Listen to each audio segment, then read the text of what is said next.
우리 인류의 문제는 죄의 문제고 사망의 문제입니다. 죄와 사망이 인간 사회에 들어오면서 우리는 어려움 가운데 살아갈 수밖에 없는 것이죠. 여러분, 그런데 우리 죄와 사망의 중간에 또 존재하고 있는 것을 우리는 결코 잊어서는 안 됩니다. 여러분, 그것은 바로 저주입니다. 저주가 우리의 삶 가운데 있습니다. 기독교에서 저주라고 이야기하면 낯설게 여깁니다. 잘 찾지 않습니다. 여러분, 저주라는 말을 자주 사용하는 사람들은 무속에 있는 사람들이 자주 사용해요. 그래서 기독교와는 맞지 않는 거 아닌가 그렇게 생각할지 모르겠습니다. 그러나 하나님께서 창조하신 그 창조의 세계 가운데 에덴에서 아담과 하와가 범죄합니다. 범죄하고 나서 이 세상 가운데 들어오게 된 것이 바로 저주라는 사실을 우리는 기억해야 합니다. 창세기 3장 14절에 하나님께서 그 일을 주도한 이 옅뱀 곧 마귀에 대해서 말씀하십니다. 내가 모든 가축들의 모든 짐승보다 더욱 저주를 받아 배로 다니고 살아있는 동안 흙을 먹을지니라. 가장 먼저 저주받은 자는 뱀입니다. 사단입니다. 그리고 그 다음에 하나님께서 아담에게 이르시되 내가 내 아내의 말을 듣고 내가 내게 먹지 말라 한 나무의 열매를 먹었은즉 땅은 너로 말미암아 저주를 받고 너는 내 평생에 수고하여야 내 소산을 먹으리라. 그렇게 말씀하셨습니다. 그러니까 아담이 범죄함으로 말미암아 땅이 저주를 받아 그래서 이 세상 가운데 저주가 들어오는 일이 일어나게 된 것이죠.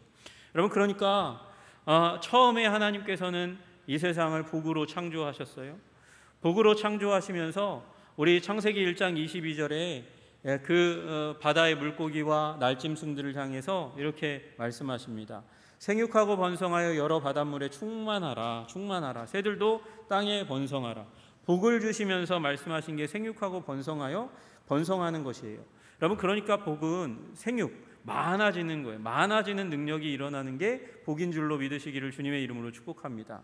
여러분, 번성이라는 말은 무엇이죠? 그냥 단순히 많아지는 게 아니라 그 각각의 개체가 이 누릴 수 있는 최고의 것을 누릴 때 그때 번성이라고 이야기하는 것입니다.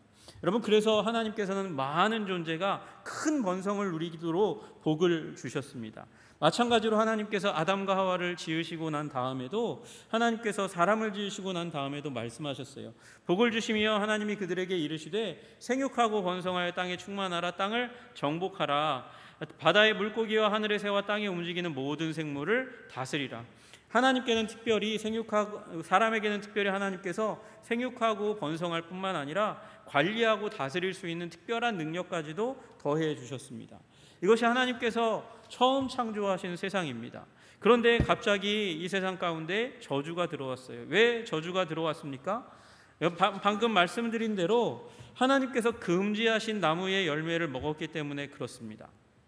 하나님께서 단 하나만 금하셨거든요. 에덴 동산에서 정말 너무나 많은 것들을 누리며 살 수 있게 하셨습니다.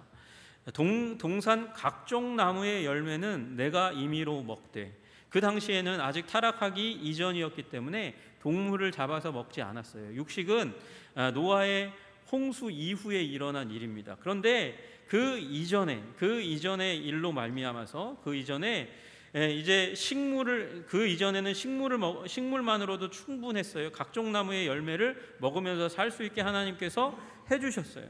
그런데 각종 나무의 열매는 많은 나무를 얘기하는 거거든요. 많은 나무의 열매가 있는데 그러나 단 하나는 금지다. 선악을 알게 하는 나무의 열매는 먹지 말라. 내가 먹는 날에는 반드시 죽으리라.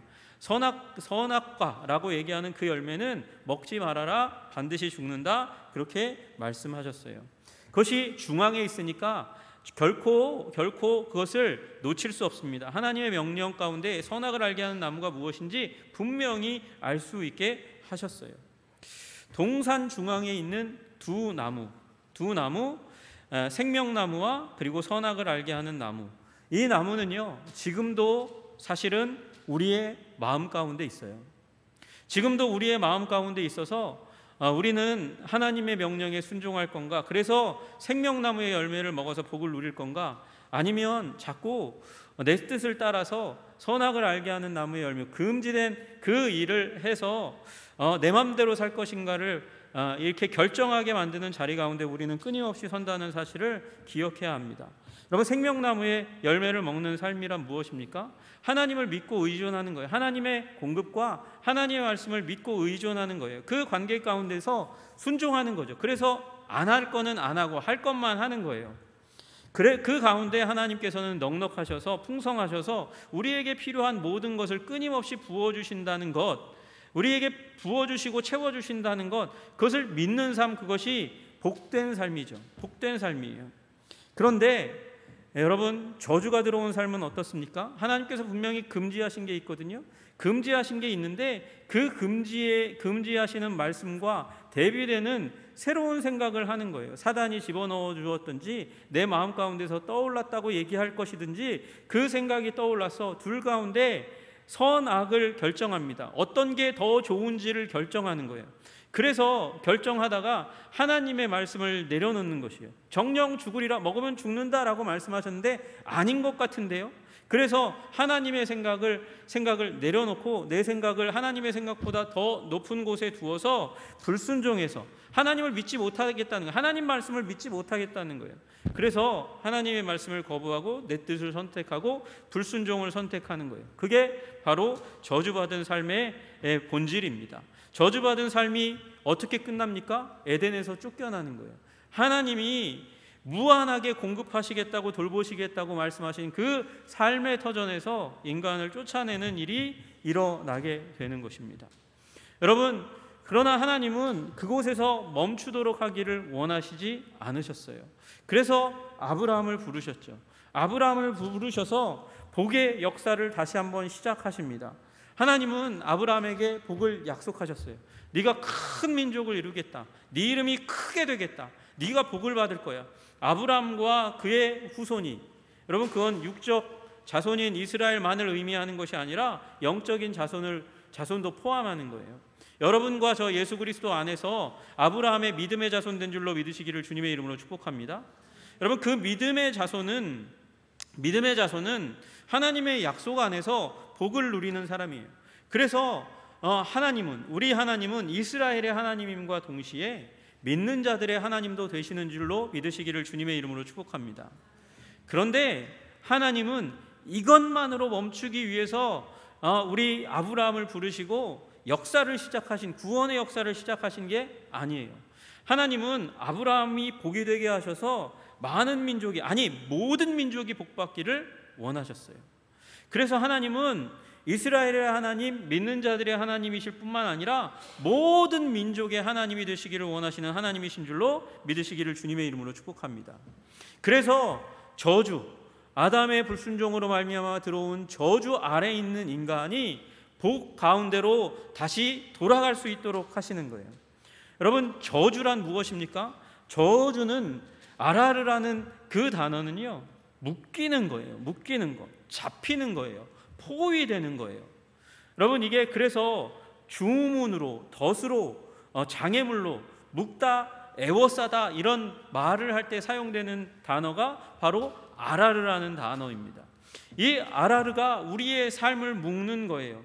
우리를 앞으로 나아가려고 하는 우리를 잡아채서 뒤로 끌어당기는 거예요. 우리를 포위해서 애워싸서 결국은 무력하게 만드는 게 저주라는 것이에요. 여러분, 아담이 저주를 받아서 에덴에서 쫓겨난 다음에 무슨 일이 일어납니까? 아담이 이제는 수고하여야 합니다. 노동하는데 수고하는 일이 일어나는 거예요. 여러분, 노동은 저주가 아니에요. 여러분, 일할 수 있는 건 하나님의 은혜고 기쁨인 줄로 믿으시기를 주님의 이름으로 축복합니다. 하나님께서 생육하고 번성하여 땅에 충만하라, 정복하고 다스려라, 관리하고 다스려라. 여러분, 거기에는 노동이 들어가 있는 거예요. 일하는 거예요. 여러분, 그런데 이 타락 이전에, 저주가 임하기 전의 일은 일한 대로 우리가 받아요. 일한 대로 수확할 수 있고 기쁨을 누릴 수 있어요. 아니, 그거에 넘치도록 하나님께서 부어주시고 보호하시는 땅이 에덴이었어요. 여러분, 그런데 이제는 저주의 땅 가운데 들어가니까, 땅이 저주를 받으니까 우리가 노동한 대로 소산물을 내지 않아요. 우리가 고통합니다. 수고한다는 말이 뭐예요? 고생하고 땀을 흘리는 거예요. 고생하고 땀을 흘리고 마음이 상해도 더 상하는 일이 무엇이냐? 그만큼 거두지 못해요. 그만큼 얻지 못해요. 거기에 고통이 더해지는 일이 일어납니다. 여러분, 그래서 저주받았다고 이야기하는 거예요. 여러분, 그 가운데 하나님께서는 이제 축복의 역사를 시작하셔서 일한 대로 누릴 수 있게 하시는 하나님의 은혜가 다시금 하나님으로부터 우리에게 펼쳐지는 줄로 믿으시기를 주님의 이름으로 축복합니다. 생육하고 번성하고 많아지고 이 한 존재가 누릴 수 있는 최고의 영광을 누릴 수 있는 자리 가운데 들어가기 위해서 하나님께서는 아브라함을 부르셨고 구원의 역사를 시작하셨고 예수님을 인류 역사 가운데 선물로 주신 거예요. 여러분, 그리고 그 복을 어떤 사람이 제대로 누릴 수 있을까요? 제대로 누리는 복은 우리 받은 복을 올려드릴 때, 하나님께 복을 드릴 때 우리 가운데 충만하게 더 누려지는 줄로 믿으시기를 주님의 이름으로 축복합니다. 여러분, 하나님께 복을 드린다는 거예요. 하나님께 복을 드린다는 거예요. 하나님께서 우리에게 복을 주시는 것을 인식하고 깨닫고 그리고 감사하여 하나님께 복을 돌려드린다는 거예요. 여러분, 이게 영어로 하면 bless, 하나님께서 우리를 bless 하신다, 복 주신다. 그리고 우리도 하나님께 복을 돌려드린다. bless God, 하나님께 하나님을 복 드린다, 이렇게 얘기하는 그 표현을 우리 한글은 특별히 이게 너무 하나님께 복을 준다는 말이 뭐야? 잘 이해가 안 될 것 같아서 바꿨어요. 송축한다는 걸로 바꾼 거예요. 송축합니다. 여러분, 하나님께 영광을 돌려드리는 거예요. 하나님께서 우리에게 베푸신 은혜가 너무너무 크고 높습니다. 감사합니다. 찬양합니다. 주님께 다시금 돌려드리는 거예요. 여러분, 송축하고 영광을 드린다는 것을 다른 말로 하면 예배 드린다는 것입니다. 여러분, 예배 드릴 때 신령과 진정으로 예배 드릴 때, 우리가 앞에 찬양한 대로 신령과 진리로 하나님을 예배할 때 하나님께서 우리를 기뻐하시는 줄로 믿으시기를 주님의 이름으로 축복합니다. 여러분, 하나님께서 왜 예배자를 찾으세요? 왜 신령과 진리로 예배하는 자를 찾는다고 주님께서 그렇게 말씀하세요? 그것을 왜 우리의 입술을 통해서 들으시기를 원할까요? 하나님은 예배자를 찾으셔서 그 하나님을 향해 송축하는 자들, 하나님께 복을 돌려드리는 자들을 향해서 갑절의 복을 부어주시기를 원하시는 줄로 믿으시기를 주님의 이름으로 축복합니다. 여러분, 그래서 이 땅 저주가 가득한 아담의 범죄 이후에 저주가 가득하고 그 저주로부터 벗어날 수 없는 이 인생에게 하나님께서 새 역사를 시작하셔서 아브라함과 모세를 통해서 새 역사를 시작하셔서 그렇게 그 하나님의 손길 가운데 있는 백성들을 향해서 모세가 어느 날 이렇게 선포하는 날까지 오게 되는 거예요. 내가 오늘 복과 저주를 너희 앞에 두나니, 복과 저주를 너희 앞에 두나니. 여러분, 아담 이후에 아주 소수만 하나님을 인지하고 깨닫는 사람들만 복과 저주를 선택할 수 있어요. 그 밖에는요, 저주 받는 인생밖에는 더 이상이 없는 거예요. 여러분, 그런데 복과 저주를 선택할 수 있는 인생으로 변화됐어요. 아브라함의 그 약속 가운데 여러분과 저도 바로 이 앞에 복과 저주를 선택할 수 있는 자리에 부름받았다는 사실을 깨달아 아시기를 주님의 이름으로 축복합니다. 여러분과 저에게도 이제는 복과 저주를 선택할 수 있는 기회가 부여된 거예요. 여러분과 저에게도 이제는 생명나무의 열매를 먹을 것인지 아니면 선악을 알게 하는 나무의 열매를 먹을 것인지 선택할 수 있는 기회가 우리 가운데 부어졌어요. 그 이전에는 저주만 선택할 수 있었다니까요. 저주 아래에만 있었다니까요. 그런데 이걸 선택할 수 있는 은혜가 우리 가운데 있게 된 줄로 믿습니다. 다시 얘기하면 우리는 묶여 있을 수밖에 없고 잡혀 있을 수밖에 없고 갇혀 있을 수밖에 없는 존재였는데 여기서 노임을 받은 거예요. 여러분, 그 가운데서 우리는 더 광대한 하나님의 축복의 대지로 달려갈 수도 있고 다시금 뒤돌아서서 그 올무 가운데로, 속박 가운데로도 들어갈 수 있는 선택이 우리 가운데 있다는 것이죠. 여러분, 저주가 아니라 하나님의 복을 선택하시는 여러분 되시기를 주님의 이름으로 축복합니다. 여러분, 이렇게 선택의 자리 가운데 섰던 이 이스라엘 백성들은 끊임없이 옛 생활의 습관, 그것을 따라서 다시금 저주 가운데로 들어가는 선택을 한 것을 보게 됩니다.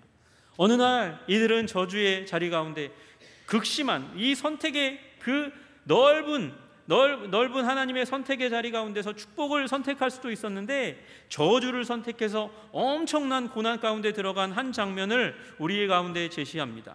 민수기 21장의 말씀이에요. 출애굽한 이 백성들이 길을 가다가 길이 너무도 고대요. 우회하는 길, 고된 길인데 또 돌아가야 되는 거예요. 그래서 마음이 상했어요. 민수기 21장 4절에 마음이 상했다 이렇게 표현하고 있어요. 그러더니 이 마음이 상한 것을 하나님께 기도해서 풀려고 생각하지 않고, 기도해서 풀려고 하는 것이 선택이죠. 선악을 알게 하는 나무의 열매를 선택하는 것이 아니라 생명나무를 선택하는 거예요. 근데 선악과를 먹듯이 똑같이 마음이 상했을 때 원망으로 이어집니다. 원망으로 이어져서 어찌하여 우리를 애굽에서 인도하여 내어 이 광야에서 죽게 하는가? 하나님은, 모세는 왜 우리를 인도해서 여기서 죽게 하는 거야? 그러면서 우리는 먹을 것도 없고 물도 없고 그리고 이 하찮은 음식만 우리에게 주어졌다. 그러면서 불평합니다. 이 하찮은 음식이 무엇입니까? 하나님이 하늘로부터 아무 노력도 하지 않았는데, 아무 애도 쓰지 않았는데 그냥 나가서 죽기만 하면 되는 만나였어요. 그런데 그 음식은 이제 싫고 먹을 것도 없고 물도 없어요. 그렇게 하나님을 원망하는 거예요. 여러분, 저는 이들이 정말로 불평하기 위해서 태어난 사람이라고 생각해요. 왜요? 먹을 게 없다니요. 거짓말하지 마세요.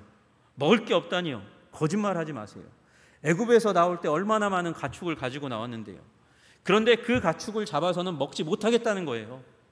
나는 공짜 음식을 먹고 싶은 거예요. 그 공짜 음식 중에는 만나는 이제 더 이상은 질려버렸다는 거예요. 여러분, 하나님의 사랑을 긍정하고 하나님의 자비를 긍정하고 하나님을 믿고 의존하는 것, 그것을 포기하고 버리고 하나님께 원망하는 것, 불평하는 것, 하나님이 신실하신 분이라는 것을 믿는 것을 거부하고 불순종하는 삶을 선택한 것이죠. 그랬더니 무슨 일이 일어납니까? 그날 하나님께서 불뱀을 그들 가운데 푸십니다. 불뱀이 와서 뭅니다. 다행인 건요, 그 불뱀에 물려서 죽어가는 사람들이 나타나고 실제로 죽었던 그 상황 가운데 이제 모세에게 돌아와 기도를 부탁했다는 게 다행인 거예요. 백성이 모세에게 이르러 말하되 우리가 여호와와 당신을 향하여 원망함으로 범죄하였사오니, 내가 범죄했습니다. 죄송합니다. 내가 선악을 알게 하는 나무의 열매를 먹고야 말았습니다. 잘못된 선택을 했습니다. 여호와께 기도하여 이 뱀들을 우리에게서 떠나게 하소서. 이 뱀들이 떠나가게 해주십시오. 그렇게 기도해달라고 이야기했어요. 여러분, 이 기도대로라면 어떻게 하셔야 됩니까? 죽은 사람은 어쩔 수 없는 거예요. 죽어가는 사람도 어쩔 수 없는 거예요. 죽으면 그만인 거예요. 다만 이제 그 불뱀이 떠나가게 해서 이 물리지 않은 사람은 살게 해주십시오. 이 불뱀의 위험 가운데 떠나게 해주십시오. 그게 이스라엘 백성이, 곤란 가운데 처했던 이스라엘 백성이 상상할 수 있는 구원의 최대치였어요. 그런데 하나님은 모세에게 말씀하십니다. 불뱀을 만들어 장대 위에 매달아라. 불뱀을 만들어서 장대 위에 매달아라. 물린 자마다 그것을 보면 살리라. 죽은 자는 어찌할 수 없지만 그러나 물린 자라도 그 장대에 매여 있는 그 불뱀을 보면 살게 될 거야. 주님께서 말씀하셔요. 그리고 본 사람은 살았다. 그렇게 말씀하십니다. 여러분, 우리 하나님은 그러니까 우리를 구원하시되 우리가 상상한 구원 그 이상을 베풀어 주시는 좋으신 하나님이신 줄로 믿으시기를 주님의 이름으로 축복합니다. 우리가 상상한 것 이상 그 넘치는 바를 우리에게 복 주시는 하나님이세요. 그런데 그 하나님의 아들 예수님이 이 땅에 어느 날 오셔서 이렇게 말씀하십니다. 모세가 광야에서 뱀을 든 것 같이 인자도 들려야 한다. 인자도 들려야 한다. 인자가 누구라고요? 이미 말씀드렸죠. 예수님이십니다. 예수님이 광야에서 모세가 뱀을 든 것처럼 나도 인자도 예수도 들려야 된다. 이렇게 말씀하여 주셨어요. 여러분, 그런데 하나님은 불뱀을 달아서 올리면 된다 그랬는데 모세는요 노수로 갔다가 이 불뱀을 달면 안 돼요. 불뱀을 만들어서 달라고 그랬는데 그 불뱀을 노수로 만들어서 놋뱀을 달아서 올렸다 그래요. 왜 이런 창의적인 생각을 했을까요? 놋이라는 그 금속이 그때 철이라는 금속이 없으니까, 아직 철기 시대가 오지 않았으니까 놋을 사용할 때니까 놋을 가져다가 뱀을 만든 거죠. 그게 당연한 논리적인 결과입니다. 그래서 달았어요. 근데 놋이라는 금속이 누리끼리 합니다. 그래서 마치 달아서 올리면 피가 묻은 것 같은 그런 모습을 한다는 거예요. 크게 만들었겠죠. 크게 만들어서 그래야 많은 사람이 보니까 들어 올렸겠죠. 어떤 놋뱀은 그러니까 피를 철철 흘리고 있는 것 같은 뱀을 달아 올린 거예요. 여러분, 예수님은 말씀하십니다. 그 피를 철철 흘리고 있는 뱀처럼 나도 인자도 들려서 피를 흘리는 그것이 우리 인류에게 저주를 끝장내고 복의 역사를 시작하는 길이라고 다시금 주님께서 인류 역사의 한 장면 가운데서 말씀하시는 거예요. 여러분, 피 흘리신 인자 예수님을 믿으시고 그 안에서 구원을 누리시는 여러분 되시기를 주님의 이름으로 축복합니다. 여러분, 이 위에서 예수님은 우리의 저주를 해결하시는 거예요. 여러분, 이걸 잘 모를 수 있으니까 율법의 한 장면 가운데 하나님께서 그것을 삽입해 넣으셨습니다. 집어넣으셔서 예수님이 우리의 저주를 다 받아 죽으신 것을 말씀하셨어요. 신명기 21장 23절에 이렇게 말씀하십니다. 시체를 나무 위에 밤새도록 두지 말고 어디 위에요? 나무 위에요. 그날에 장사하여 내 하나님 여호와께서 내게 기업으로 주시는 땅을 더럽히지 말라. 왜 이런 말씀을 하실까요? 왜 나무에 달려 죽은 사람은 그날 밤까지 두지 말고 그날 장사해야 되냐? 보통 3일장인데 왜 그렇게 해야 되냐? 나무에 달린 자는 하나님께 저주를 받았습니다. 나무에 달린 자는 저주받은 자라는 거예요. 여러분, 예수님이 어디에 달렸어요? 십자가라는 나무에 달렸어요. 그래서 이스라엘 백성의 지도자들이 그렇게 십자가에, 로마의 형벌인 십자가에 달려 죽기를 간절히 원했어요. 저주받아 죽은 자라는 걸 명확하게 보여주면 그러면 그 저주받은 자를 어떻게 따르겠는가? 어떻게 따르겠어? 그러니까 그 일이 일어나면 예수를 추종하는 모든 세력들이 다 끝날 거야. 그렇게 믿었다는 것이죠.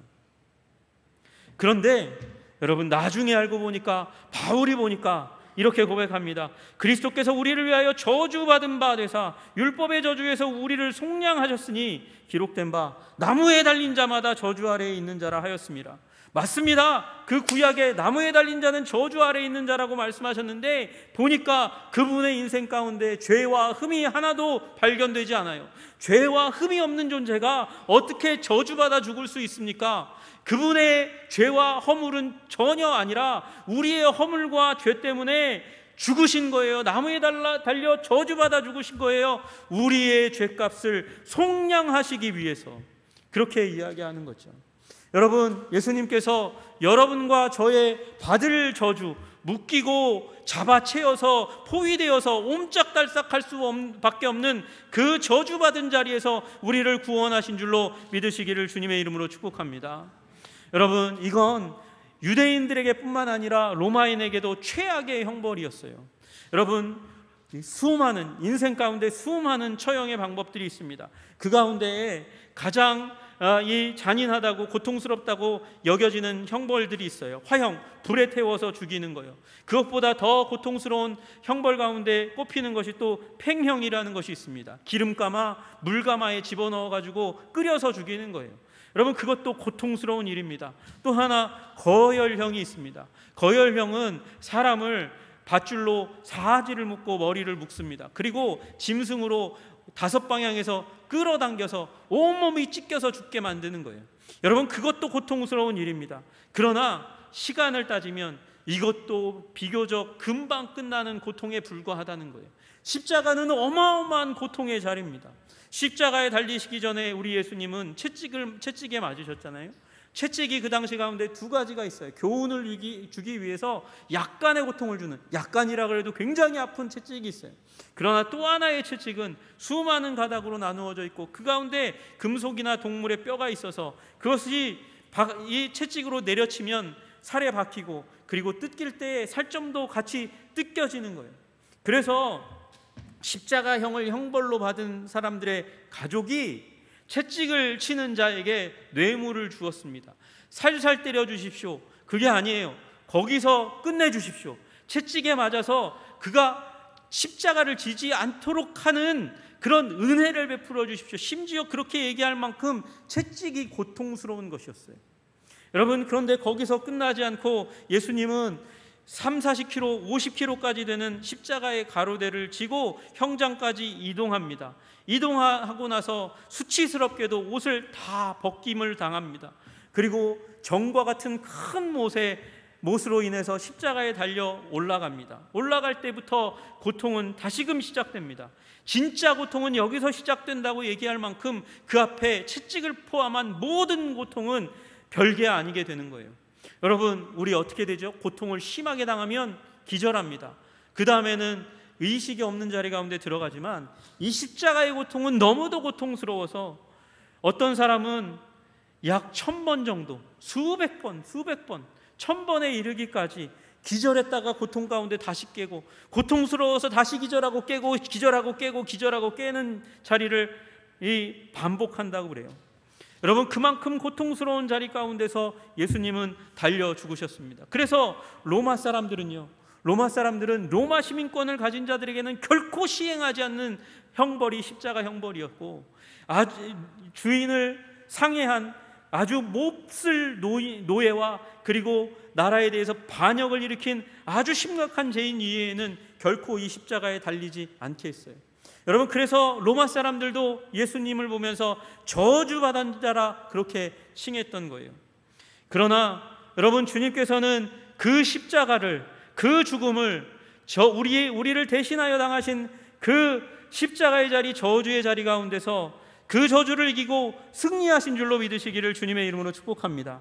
그래서 우리를 지금 이제 저주 가운데서 승리의 자리로, 그 창조 때에 주셨던 그 복 이상의 위대한 복으로 우리를 이끄시는 줄로 믿으시기를 주님의 이름으로 축복합니다.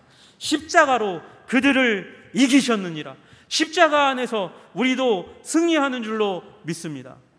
여러분, 우리는 생명나무와 선악을 알게 하는 나무의 선택의 자리 가운데서 아담과 같이 불신과 불순종으로 말미암아 저주받은 존재였습니다. 저주가 우리 가운데 있습니다. 그런데 예수님께서 저주의 나무에 달려 죽으심으로 말미암아 우리가 받을 저주를 다 당하시고 우리를 십자가를 통과하여 복된 생명과 구원의 자리로 인도하시는 줄로 믿으시기를 주님의 이름으로 축복합니다. 그래서 베드로는 이 베드로전서 오늘의 본문에서 말씀하십니다. 이 십자가, 친히 나무에 달려 그 몸으로 우리의 죄를 담당하신 그 십자가 안에서 우리는 이제 더 이상 죄와 저주 가운데 살지 않고 의에 대하여 살게 하려 하심이라. 채찍에 맞음으로 우리가 나음을 입고 우리 갈 길 몰라 방황하는 우리 인생에게 감독자가 계시니, 목자가 계시니 목자와 감독자의 인도를 따라 복된 인생을 살아갈 수 있다 말씀하십니다. 여러분, 우리를 위하여 십자가에 달리신 영혼의 목자와 감독이신 예수님을 붙드시는 여러분 되시기를 주님의 이름으로 축복합니다. 길을 잃지 않을 것입니다. 우리 저주라고 얘기하는 자원의 고갈 가운데 낭망하고 좌절하여 눈물을 흘리며 통곡하는 일 없이 주님께서 우리를 돌보시고 부으시고 복되게 하시는 그 인생, 여러분 생명나무 예수 그리스도를 선택하심으로 살아가시는 여러분과 제가 되기를 주님의 이름으로 축복합니다. 기도하겠습니다.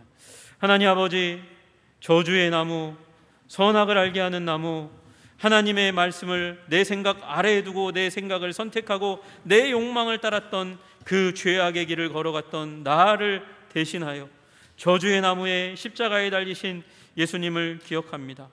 예수님을 바라봄으로 말미암아 우리를 위하여 피를 흘리신 예수님을 바라봄으로 말미암아 우리 심령에 믿음이 생기게 하여 주시옵소서. 생명나무 십자가를 선택하게 하여 주시옵소서. 그래서 구원의 풍성을 누리는 우리 백성들 다 되게 주님 도와 주옵소서. 예수님 이름 받들어 기도드리옵나이다. 아멘.